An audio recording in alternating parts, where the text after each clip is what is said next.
Hi friends, ఇన్స్టాగ్రామ్లో 7 వారాలు నామినేషన్లోకి రాకుండా రోహిణికి బిగ్ బాస్ సపోర్ట్ చేశాడు, ఓజీలకి అన్యాయం చేశాడని చెప్పి మెసేజ్లు పెట్టిన ప్రతి ఒక్కడికి చెప్పుతో కొట్టినట్టు సమాధానం చెప్పిన రోహిణి. ఇది క్లియర్గా చెప్తున్నా. చాలామంది వీడియో చూడకుండా, లైవ్ చూడకుండా, ఎపిసోడ్ చూడకుండా ఇష్టం వచ్చిన మెసేజ్లు పెట్టేశారు. బిగ్ బాస్ రోహిణికి సపోర్ట్ చేశాడు, ఓజీలకు అన్యాయం చేశాడని. ఈరోజు ఆడ పిల్ల కాదు, ఆడ పులి కాదు, ఆడ సింహం కాదురా నాయన. అసలు ఆ కుండని హోల్డ్ చేసిన విధానం పృథ్వీకి పోటీగా నిలబడి మెగా చీఫ్ టైటిల్ సొంతంగా ఎవరు డిసిషన్ మీదకి లేకుండా, హౌసు అందరూ కలిసి ఎన్నుకునేది లేకుండా ఆడి గెలుచుకునింది. ఇన్స్టాగ్రామ్లో పెట్టిన ప్రతి ఒక్కడికి చెప్పుతో కొట్టినట్టు సమాధానం చెప్పింది. ఇన్స్టాగ్రామ్లో చాలామంది ఓజీలకు అన్యాయం జరిగింది, లాస్ట్ వీక్ మెగా చీఫ్ చేసే దాంట్లో రోహిణి ఇప్పటి వరకు నామినేషన్లో లేదు, అయినా సరే మెగా చీఫ్ చేశారు, హౌస్ అందరు డిసిషన్ మీద. ఎక్కడ లైవ్ చూడండి, ఎపిసోడ్ చూసి చెప్పండి. ఇప్పుడు మీ అందరూ సిగ్గుతో మొహాలు ఎక్కడ పెట్టుకుంటారో నాకు అర్థం కావట్లేదు భయ్యా. సారీ, ఇంత కోపంగా చెప్పుంటే. సంతోషం మీద చెప్పాను కానీ ఎవరిని కించపరచాలని కాదు. అందుకే లైవ్ చూడండి, మొత్తం ఎపిసోడ్ చూడండి, ఇన్స్టాగ్రామ్లో మెసేజ్లు పెట్టండి. చూడకుండా ఓజీలకు అన్యాయం జరిగింది, ఇన్ని వారాలు నామినేషన్లోకి రాకపోయినా మెగా చీఫ్ అయిపోయింది రోహిణి. మెగా చీఫ్ అయిపోతే ఇంటి డిసిషన్ మీద రాలేదు, ఆడి గెలుచుకునింది. కాలు ఇరిగిన, ఒక కాల్లో రాడ్డు ఉంది, ఇంకో కాలుతో హోల్డ్ చేసింది. అయినా సరే ఆడ పులి మామూలుగా కాదు, ఆడి గెలిచింది.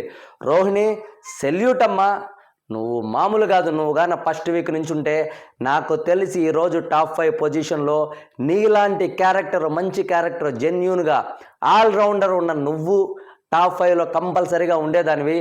ఎప్పటి నుంచో కోరుకున్నా బిగ్ బాస్ ఓటీటీ కాకుండా బిగ్ బాస్ సీజను ఒక లేడీ, ఒక ఫీమేల్ కంటెస్టెంటు కప్పు గెలవాలని.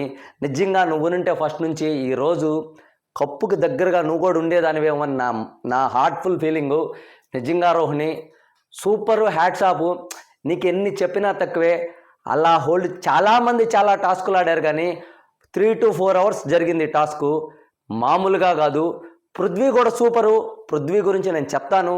ఏంటి మా పృథ్వీ గురించి చెప్పలేదు? పృథ్వీ లాంటి ఓడించిందంటే మామూలు మాటలు కాదు. పృథ్వీది పడేదాకా తనది పడేయలేదు. సూపర్ రోహిణి. ఇప్పుడు చెప్తున్నా, మొత్తం లైవ్ చూడకుండా, ఎపిసోడ్ చూడకుండా ఇన్స్టాగ్రామ్లో మెసేజ్లు పెట్టేసి ఓజీ క్లాన్ వాళ్ళకి అన్యాయం జరిగింది, 7 వారాలు నామినేషన్లోకి రాలేదు, అయినా ఇంటి వాళ్ళ డిసిషన్ మీద మెగా చీఫ్ని ఎన్నుకున్నారని చెప్పి మెసేజ్లు పెట్టిన ప్రతి ఒక్కడికి చెప్పుతో కొట్టినట్టు సమాధానం చెప్పిన రోహిణి. ఇది రాసి పెట్టుకోండి భయ్య, ఎవడేమనుకున్నా ఏం పీకేది లేదు, చేసేది లేదు. ఇకపోతే కర్మ ఇస్ రిటర్న్ గిఫ్ట్, దానికి చెప్తాను. కన్నింగ్ గేమ్ ఆడిన విష్ణు భయ్యా, నిజంగా భయ్యా విష్ణు గురించి ఒక స్టేట్మెంట్ వచ్చింది. రోహిణి అనింది, ఫస్ట్ నిఖిల్కి ట్రై చేసావు, తర్వాత పడలేదని చెప్పి పృథ్వీకి ట్రై చేసావని. ఇది మొత్తం నేను క్లియర్గా తెలుసుకొనే చెప్తాను, పూర్తిగా తెలియకుండా నేను చెప్పను. ఇక్కడ విష్ణు కన్నింగ్ గేమ్ ఎక్కడ ఆడిందో కూడా చెప్తాను.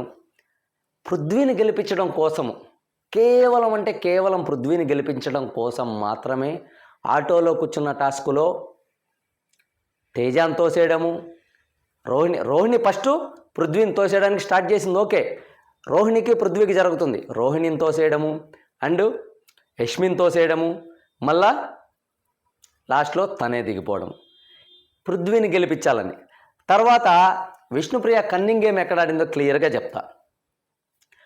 వాటర్ గ్లాసులు తీసుకెళ్ళి తెడ్డు మీద, పడవ తోలేటప్పుడు తెడ్డేస్తామే, ఆ తెడ్డు మీద వాటర్ గ్లాసులు పెట్టుకొని తీసుకెళ్ళే దాంట్లో అక్కడ క్లియర్గా ఉంది రోహిణి పృథ్వీ దగ్గరకున్నారు. టేస్టీ తేజ విష్ణుప్రియకి యష్మి కంటే ఎక్కువే ఉన్నాడు. లాస్ట్లో 7 గ్లాసులు తీసుకెళ్తాడు టేస్టీ తేజ. 1, 2 కాదు పాపము, 7 గ్లాసులు తీసుకెళ్తాడు. ఆ 7 గ్లాసులు పోస్తే సెకండ్ పొజిషన్లోకి టేస్టీ తేజ వచ్చేస్తాడు. సెకండ్ పొజిషన్లోకి టేస్టీ తేజ వస్తే ఎవరు వస్తారు? రోహిణి, టేస్టీ తేజ. ఒకవేళ పాయింట్లు తక్కువ ఉంటే, కానీ బిగ్ బాసు ఇద్దరిని తీసేసి ముగ్గురికి పెట్టాడు టాస్క్ లాస్ట్లో. కానీ ఇక్కడ టేస్టీ తేజని పృథ్వీ ఎక్కడ ఎలిమినేట్ అవుతాడో అని చెప్పేసి ఒక కన్నింగ్ గేమ్ ఆడింది విష్ణుప్రియ, మామూలుగా కాదు. కానీ అక్కడ తను నేను అలా చేయలేదు, ఇలా చేయలేదు, నాకంటే నీది ఎక్కువ ఉందేమో, తక్కువ ఉందేమో, నువ్వు పోస్తే నాకంటే ఎక్కువ అయిపోతుందేమో, అందుకే నీవి దొల్లిచ్చేసాను గ్లాసులు అని చెప్పి ఏమన్నా కవరింగ్ చేసిందా? విష్ణుప్రియ నిజంగా కన్నింగ్, నువ్వు మామూలు కన్నింగ్ కాదు. బయటికి చెప్పావు కానీ నాకంత బ్రెయిన్ లేదు. బ్రెయిన్ లేకుండా ఇంత పెద్ద గేమ్ ఆడావా నువ్వు?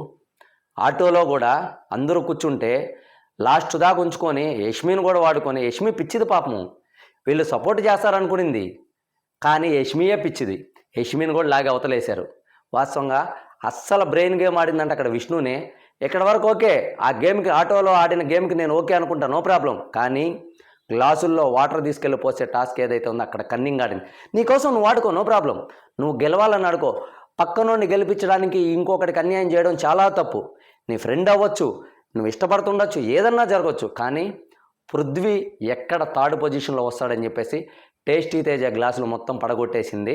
టేస్టీ తేజ అడిగిన ప్రతి దానికి సమాధానం లేదు. ఇక్కడే కన్నింగ్ గేమ్ అని క్లియర్గా అర్థమైపోయింది. విష్ణుప్రియ గారు మీకు శతకోటి వందనాలమ్మా, మీరు మామూలు కాదు. చూసారా, కర్మ ఈజ్ రిటర్న్ గిఫ్ట్. కర్మ ఎవరిని వదిలిపెట్టదు, రిటర్న్ గిఫ్ట్ ఇచ్చేస్తుంది ప్రతి ఒక్కరికి. యష్మి చేసింది, యష్మి వెళ్ళిపోయింది. నువ్వు చేసావు, పృథ్వీని గెలిపించాలని, ఓకే, నో ప్రాబ్లం. గెలిపించే దాంట్లో న్యాయంగా ఆడుంటే బాగుండేది. నీ వల్లే ఈరోజు నీ ఎఫెక్ట్ పృథ్వీకి తగిలినట్టుంది.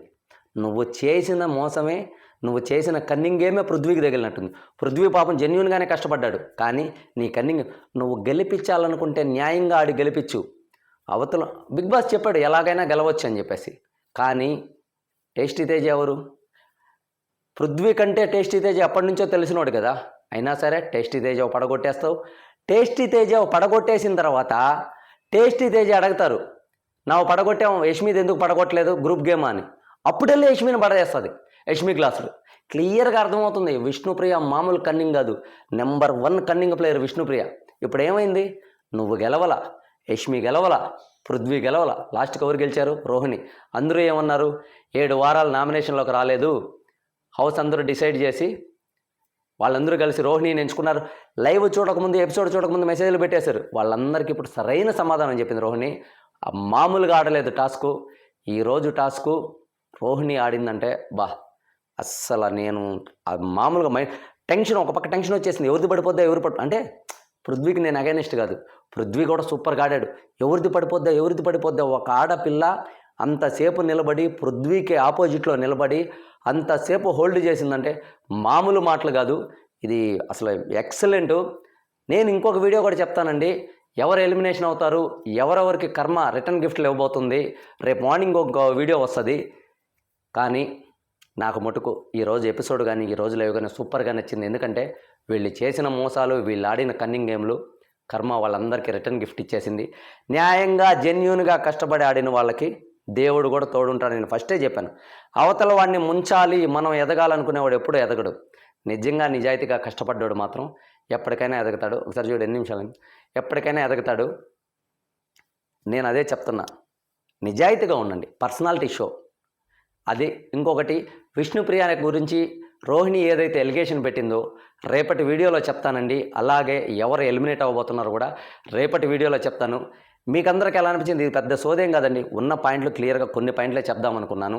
ఈ ఇన్స్టాగ్రామ్లో ఎవరైతే మెసేజ్లు చేశారో, ఓజీ క్లాన్కి అన్యాయం జరిగింది, 7 వారాలు నామినేషన్లోకి రాకపోయినా రోహిణికి మెగా చీఫ్ పదవి అంటగట్టారు బిగ్ బాసు ఫేవర్ చేశాడని చెప్పి ఏవేవో మెసేజ్లు పెట్టారు. వాళ్ళందరికీ రోహిణి సరైన సమాధానం చెప్పింది. అది నోటితో చేత్తో కాదు, ఇంకా దేంతో మీరు అర్థం చేసుకోండి. హ్యాట్స్ ఆఫ్ రోహిణి గారు, సూపరు. వైల్డ్ కార్డ్గా వచ్చిన ఏదో ఆషామాషిగా కాదు, ఆడి చూపించింది. థ్యాంక్ యూ సో మచ్ అండి. నా వీడియో మీ అందరికీ నచ్చితే సబ్స్క్రైబ్ చేసుకోండి, లైక్ చేయండి, షేర్ చేయండి, కామెంట్ చేయండి. Thank you so much.